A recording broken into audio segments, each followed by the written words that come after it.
my husband said. Mom will be staying for a bit. A month later, she was rearranging furniture, running my kitchen, and ordering my husband around. Then I found the paperwork, with a forged signature. Turns out they were planning to sell my house behind my back. I didn't make a scene. I took action. The next day, they were the ones screaming in panic. So now we're four, Josh said over dinner, grinning like it was some kind of celebration. Mom, I hope you feel at home here. Stay as long as you need, until you're back on your feet. Thank you, sweetheart, said Susan, gently placing a napkin on her lap like she was dining at a Michelin-starred restaurant and not sitting at my kitchen table. I'll try not to be a burden. Just happy to be with family. I smiled, because if I opened my mouth I might have howled. I cut into the chicken like I had a personal vendetta against it. Spoiler, I did. Because yeah, we were four now. A month ago, Susan lost her husband, and Josh came to me with the puppy eyes and the tragic voice. Mom's grieving. It's so hard for her to be alone. Can she just stay with us for a while? And I said the only acceptable thing a halfway decent human could say in that moment. Of course. She moved in a week later. One suitcase and a tone that let you know, she was in charge now. No one asked if I was ready. Ready to share my bathroom, my kitchen, my air. Ready for the passive-aggressive critiques about the dishes in the sink or how Lucas might need more structure. Ready to find her slippers in the hallway every morning. Or worse, find her in my robe. My robe. But I smiled. Because I don't make scenes. I say, it's fine. I say, of course, stay as long as you need. Even if as long as you need turns into forever. At first, it wasn't awful. Susan brought quiet, chamomile tea, and a few tasteful tears about the late Mr. Henderson. She'd stare out the window, sigh dramatically, stroke Lucas's hair, and call me sweetheart, in a tone usually reserved for the terminally ill. But slowly the house started changing. Everything shifted. Pillows were rearranged. The salt migrated to a new cabinet. Her creams took over the bathroom. Her robe claimed space in the closet. Her dill invaded my spice rack. Then came the comments. Not rude. Oh no. Wrapped in soft concern and thinly veiled condescension. I hemmed the shower curtain this morning. It was just a little uneven, you know? Lucas should probably eat more vegetables, don't you think? His cheeks are a bit red, maybe allergies? I know you work a lot, honey. But when I was younger, I always mopped the floors first thing in the morning. It's just easier that way. And me? I said, thank you, Susan. Then grabbed the mop. Josh, he said, she's just trying to help. Or, she's not feeling well, babe. Or the classic, don't start. So I didn't. And somehow she stayed. In my house. Where I tiptoe because Susan has a sensitive sleep pattern. Where I feel guilty eating ice cream because she looks at me like I'm spooning arsenic into my mouth. Where I can't even sit in silence because she'll inevitably wander in and say, You okay, sweetheart? You look tired. Maybe it's your age. Then Josh started talking about the house. You know, sometimes it feels weird that the house is only in your name. I mean, we're married. I've put a lot of myself into this place too. And Mom worries, if something ever happened to you, I wouldn't even be able to make a decision without your say-so. That's not right. I didn't say yes. But I didn't say no either. I nodded, made a joke, said I'd think about it. And inside I cringed. I didn't want to fight. Didn't want to look greedy or paranoid. I still believed he loved me. Though a thought did flicker. If something really did happen to me, he'd get the house anyway. We're married. So this had to be about something else. But I pushed the thought away. Because family, trust, love, all that crap that's easier to repeat than question. And then one night I came home from work, drained, dead on my feet, and Josh handed me a stack of papers. Just some forms. Insurance stuff. All filled out. Can you sign these real quick? I grabbed a pen and started signing. First page. Second. Third. Then I saw it. Transfer of ownership. I froze. What's this? Oh, Josh shuffled the paper under the others. Must have gotten mixed in.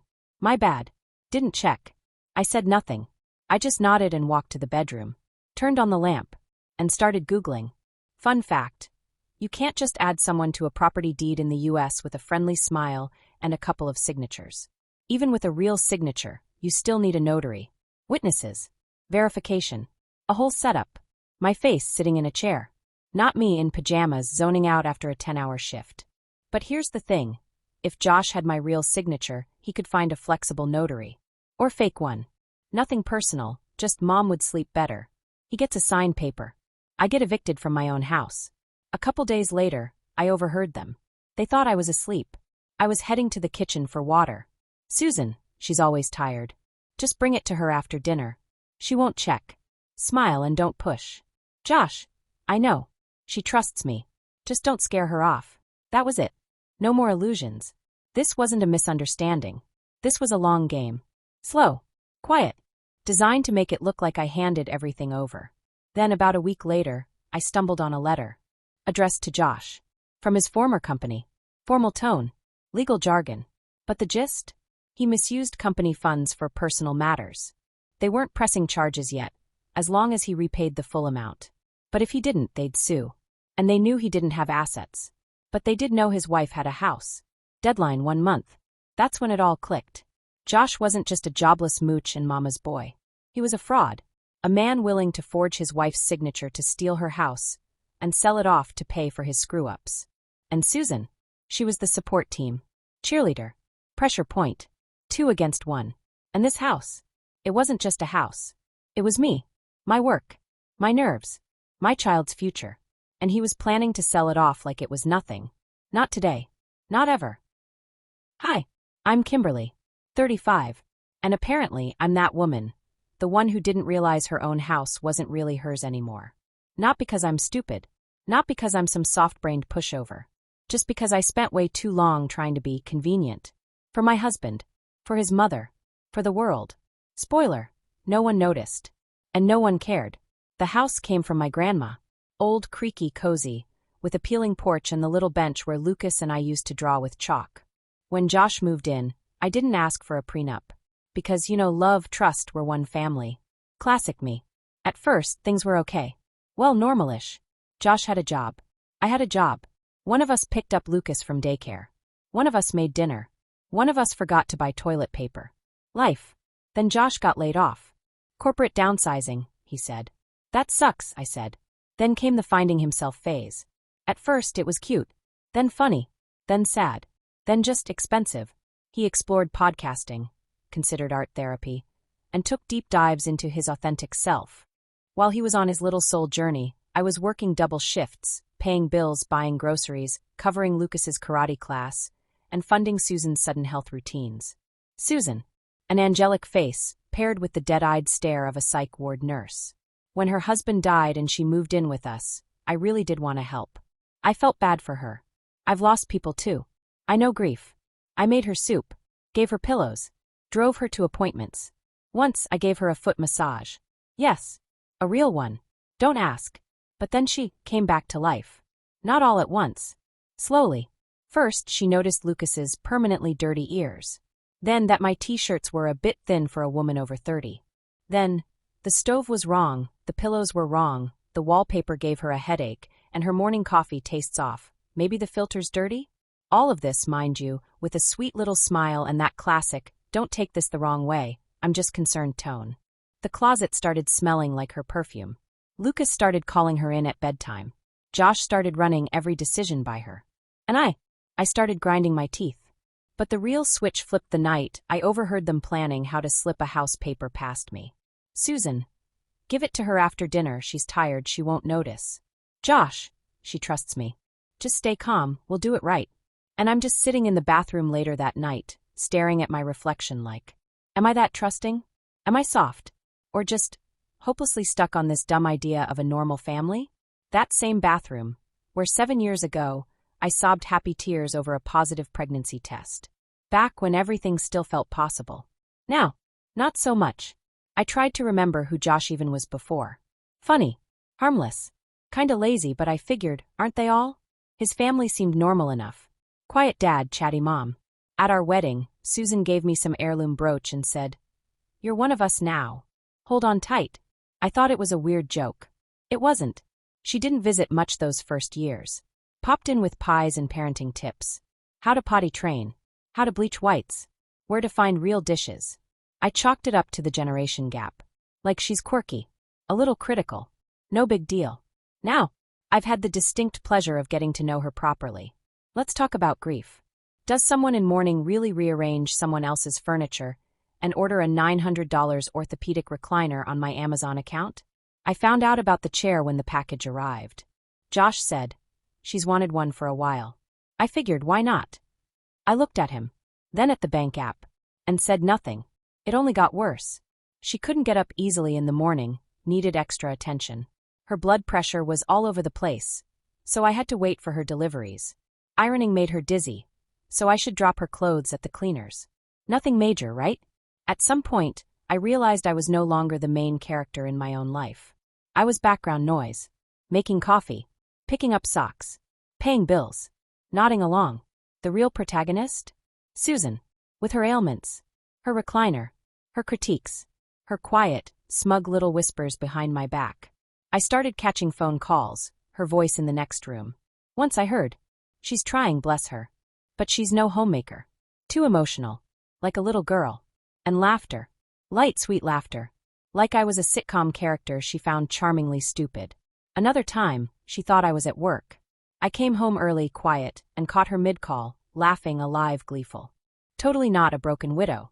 More like a woman who just nailed a checkmate. She does everything herself. So convenient. So gullible. The trick is not scaring her off. Just let it happen. You should see her face when I pretend. Laughter. I swear I could have been an actress. And that's when the last piece snapped into place. She was never sick. She only had episodes when she wanted something. She was tired when it was time to clean. Didn't sleep when I asked her to babysit. Almost fainted if I dared raise my voice. The next day, the cherry on top? A letter. In the mailbox. From Josh's former company. Legal tone. Cold language. But the core message? He'd used company funds for personal crap. They weren't pressing charges yet, if he repaid the full amount. If not, lawsuit. Oh, and they already knew he had no assets. But his wife? She had a house. Deadline 30 days. And just like that, puzzle complete. Josh wasn't just a slacker and a mommy's boy. He was a con artist. A guy willing to trick his wife into signing away her house, so he could sell it off and pay for his mess. And Susan? She was the support staff. The manipulator. The pressure system. 2 against 1. But the house wasn't just a house. It was me. My labor. My nerves. My son's future. And he was going to trade it all to cover his failures? Nah. Not this time. Not ever again. I think every woman has that moment. The exact second something inside her just clicks. For some, it's catching a glimpse in the mirror of a tired stranger with under-eye bags and a dead smile. For others, it's the cliché phone call from the husband's mistress. For me, it was a letter. A letter from Josh's former employer. Stamped. Formal. Cold. It had numbers, very specific ones. $90,000. Deadline, 3 weeks. So there I was sitting in my kitchen, drinking cheap coffee, because God forbid I waste the good beans while trying to save my husband's sorry ass. And wondering, was he ever going to tell me? Spoiler, he wasn't. His plan? Get me to sign a few insurance papers. Sell my house behind my back. Pay off the debt. And maybe, someday proudly tell me how he took care of everything. For the family. Yeah, no. Family doesn't mean stealing your wife's house while she's busting her back at 2 jobs to support you, your mother, and your midlife crisis. I didn't yell. Didn't confront him. I opened my laptop and searched for private investigators. You'd be amazed how many of them there are in America. Almost as many as there are idiots who think it's a smart idea to fund their mistress's dream business with stolen money. I hired the least flashy one I could find. Late 50s. No smiles. Voice like gravel. The kind of man who probably eats nails for breakfast. He listened to everything I said without blinking and replied, "Give me a week."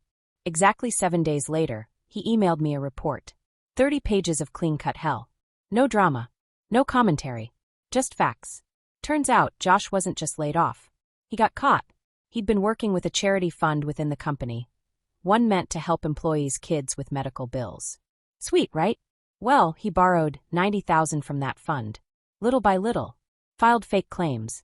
Probably thought he could return it before anyone noticed. So how was he planning to return it? Easy. Invest. In what? Oh, just the classic combo. 1. His mistress's dream cafe and 2. Cryptocurrency. Yeah, turns out, of course, he had a mistress. And she had a plan, a health-conscious cafe with a secured lease, suppliers lined up, and launching next week energy. She just needed some upfront investment. Josh gave her 60 grand. Guess what? The lease was fake. There were no suppliers. Her business partner vanished. The cafe existed solely as a folder on Google Drive. The remaining 30 grand? Crypto. Some obscure altcoin that was about to blow up. And it did, right into the ground. When it all unraveled, the company offered him a deal. Sign a letter promising to repay everything in 6 months, and they wouldn't drag him into court. Josh said yes. And when they asked for collateral, he hinted that he had a house. Technically not his. But hey, who cares when your wife is so trusting and might accidentally sign something? I closed the report, took a sip of my coffee, and calmly, methodically laid the whole thing out in my mind. My husband was a liar, a manipulator, a man who stole from sick children, blew the money on his side piece's failed cafe and some Reddit-level crypto tips, then tried to sell the home where his wife and son lived, just to cover his tracks. I had options. Could have screamed, thrown him out, made a scene. But the thing about scenes? They give the other side a chance to flip the script, to make you look unstable, to say, you misunderstood. Or worse, I was just trying to help. No, I decided to play it smarter. That night I changed. Smiled more. Cooked better dinners. Talked a little softer. Even Susan said, "You seem so calm lately." I nodded and smiled. Of course I did.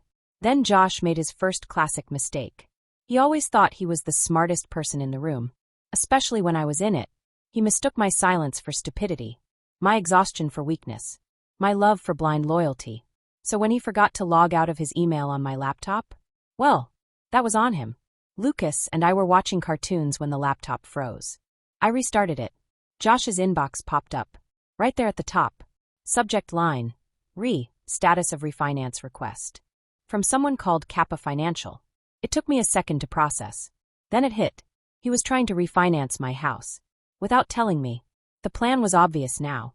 Get a forged signature. Find a flexible notary. Take out a loan against the property. Pocket the cash. And let me deal with the bank notices later. I printed the email. And a few others I found, like the ones to some woman named Amy. Messages like, "Once we get the cash, we're out of here." I'm done pretending. Yeah, I'm sure he thought I'd never see those. Or that I wouldn't understand. That was his final mistake. That was the moment I started playing my game. Cool. Quiet. Strategic. But with a lawyer on speed dial. Josh didn't suspect a thing. Not yet.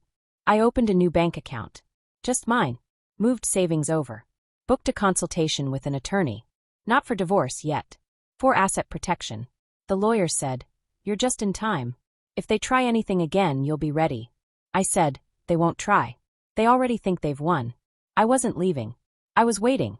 Letting them relax. Letting Josh believe he was still calling the shots.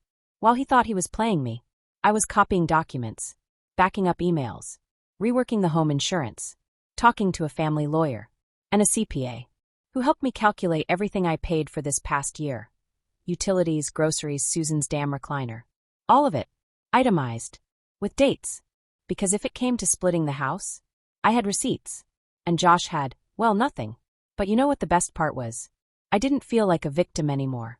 I felt like someone holding a loaded slingshot. Quiet. Still. But ready to aim. Until then, I smiled, made coffee, and waited. Because from now on the game was mine. My rules. My terms. And trust me, I do not play nice. The next morning, I woke up before anyone else. Even earlier than the coffee machine, which usually starts grumbling before I do. I got dressed in silence. Not out of stealth, just because I didn't want to hear Susan's running commentary again. "Did you forget to make the bed? You're wearing that." And my favorite, "Don't forget, Lucas is going to the park with me after school. You promised." Sure, Susan. Keeper of the sacred family calendar. Especially the parts where everything's falling apart. It was a bright morning. The kind that screams fresh starts. Perfect weather for marching into a bank. A couple days earlier, I'd read through Josh's email threads, because password security is clearly not his strong suit. Refinancing. Property valuation. Notarized power of attorney. All in my name. Like I'd sat beside him in some office, nodding sweetly, saying, "Sure, babe, go ahead and use my house as collateral. You've worked so hard, my poor unemployed husband." I didn't yell. Didn't slam any doors. I just booked an appointment at the bank. Under my actual name. With my ID, my paperwork. Because someone had to remind the universe whose name was on the deed. The banker was young. Too cheerful for 9 a.m., definitely not ready for the drama that was about to walk through his day. Good morning, Kimberly. You're here for the 9 o'clock? What can I help you with? I recently learned there's a refinance request on my house. Under my name. I didn't sign anything. I want to know who did. His smile twitched. He clicked through a few screens. Yes, there's an active request. Not fully processed yet. We're waiting on final notarized docs. But the power of attorney is already in the system. Signature confirmed. Here, take a look. He swiveled the screen toward me. There it was, a scan. A document. A signature. Mine. Well, almost. That's not my signature, I said. Calmly. He froze. I'm sorry. I didn't sign that document. And I definitely didn't have it notarized. Understood. In that case, we'll halt the process immediately. I'll print a copy for you. And honestly, you should take this to the police. That's a forged signature. It's a serious offense. I nodded. I will. But first, I'm filing for divorce. He didn't ask another thing. Just quietly printed the docs, sealed them in an envelope, and handed me his business card. Have a good day, he said very softly. I think he knew that wasn't going to happen. I sat in my car for a while. Heater on. Thinking. And then I turned the key. Not toward home. I drove to my lawyer's office. Her name was Terry. One look at my face and she knew. I laid everything out. The forged documents. The emails. The PI's report. The things I heard with my own ears. He really tried to initiate a refinance without any legal rights, she asked. Yes. And his mother knew. She helped. Let's call it emotional support. Terry nodded. Okay. Then here's what we're doing. You file for divorce. You keep the house. It was yours before marriage. The forged signature is a strong legal strike. He might try to go after shared assets, but not your inheritance. And if we decide to bring up the forgery in court, well, if his old employer hears he was willing to fake legal documents. She raised an eyebrow. Do you want me to add it to the case file on the embezzlement? I paused. A second. Maybe 2. Not yet, I said. By the time I got home, the kitchen smelled like sugar and lies. Susan was baking something. Lucas was happily licking frosting off a spoon. Domestic bliss, brought to you by attempted mortgage fraud. I dropped my purse by the door and said simply, "We need to talk." Josh froze. I saw it in his hand, just a tiny shake as he poured coffee. I walked over, pulled the forged document from my bag, and laid it on the table. Sat down across from him. "What is this?" I asked. Calm. Almost gentle. He glanced at the paper. Pretended to read it. "Oh, I have no idea," he said, raising those earnest puppy dog eyes. "What is it?" "Oh, come on." My voice didn't rise. "This is a power of attorney. With my signature. That I never gave you. That you used to try to take out a loan on my house. Wanna explain that?" "Kim." He looked to his mother. Classic move. Then rubbed his forehead. Susan sighed and sat down too, like we were having some cozy family chat. "Look, it's not what it looks like. I was going to tell you." He stumbled over the words, eyes flicking back to Susan for backup. "I'm in serious trouble. I didn't want to upset you. I took out a loan, tried to invest, thought I could make something for us, for the family. It didn't work. Now I owe money, and if I don't pay it back, I could go to jail." "Stop," I cut in. "Just stop. I know everything, Josh. I saw the letter from your old company. You didn't borrow money. You stole it. From a charity fund. Meant for sick kids." Josh went beet red. Kim, I was trying to." "Trying to what? Build a better life? For whom?" "While I was working 2 jobs and raising our kid." I stared him down. "I know the amount. I know where it went. I know who it went to." Susan opened her mouth. "Wait, sweetheart, you've got it all wrong." Josh was just. "Susan. No. Don't." I looked at her. Hard. "You both knew. You both played your parts. I'm not stupid. I just stopped playing dumb." Susan stood up and spoke gently, like I was a wounded animal she didn't want to spook. "Sweetheart, listen. Josh made a mistake. But he didn't mean to hurt anyone. He had hope, it just didn't work out. You're not really going to destroy your family over one piece of paper, are you?" "One piece of paper?" I laughed. "It's forgery, Susan. It's a crime. He tried to steal my house. And you knew. He's your husband," she snapped. "You have a child together." "Exactly. And I'm done letting him grow up in a house where his mom is treated like an ATM and his dad is a fraud." Josh buried his face in his hands. "I'm going to jail, Kim. You don't get it. I didn't mean to steal the money. I thought I'd have time to fix it. I had a plan. I was going to start a business. Mark and I found a place. But then crypto tanked and Amy. He stopped. Realized too late what he just said. I raised an eyebrow. Amy? You mean the one you sent money to? Marketing consulting, right? He didn't answer. I stood. I'm filing for divorce. You have 2 days to pack your things and get out of my house. Susan froze. You can't do that, she whispered. You've always had such a kind heart. You're a good girl. I said. But not anymore. Now I'm the woman who doesn't let people rob her. They stared like the script had gone off track. Like I wasn't supposed to be this version of myself. I stood up straighter. I've already been to the bank. The refinance is dead. I have the forged documents. My lawyer's seen everything. And if you, Josh, ever try anything with this house again, I'll hand all of it over to the DA. Kim, please, he choked. We're a family. A family. I echoed. A family doesn't steal from each other. Doesn't lie, cheat, forge signatures, or sneak around with someone named Amy. He looked broken. You're really gonna let Lucas grow up with his dad in jail? I looked him in the eye. I want Lucas to grow up with a mother who didn't fold, who stood her ground, who didn't trade her dignity for her husband's mistakes or his mom's cinnamon rolls. I walked out of the room. No yelling. No tears. Just me closing the door behind me. Breathing again. 2 days later, they were gone. The next morning, I washed the sheets and ordered new pillows. That night, I sat on the porch with Lucas. We drew a circle in chalk. Inside it, our house. He looked up at me and asked, So, Daddy doesn't live with us anymore? No, honey. He doesn't. But you can always talk to him whenever you want. He nodded like that made perfect sense. Then, okay, can I have ice cream for lunch now? The kitchen smells like cinnamon again. Lucas is lying on the floor, drawing a flying dinosaur and calling it Momceratops. I'm choosing to take it as a compliment. The house is quiet. Peaceful quiet. No passive-aggressive slippers in the hallway.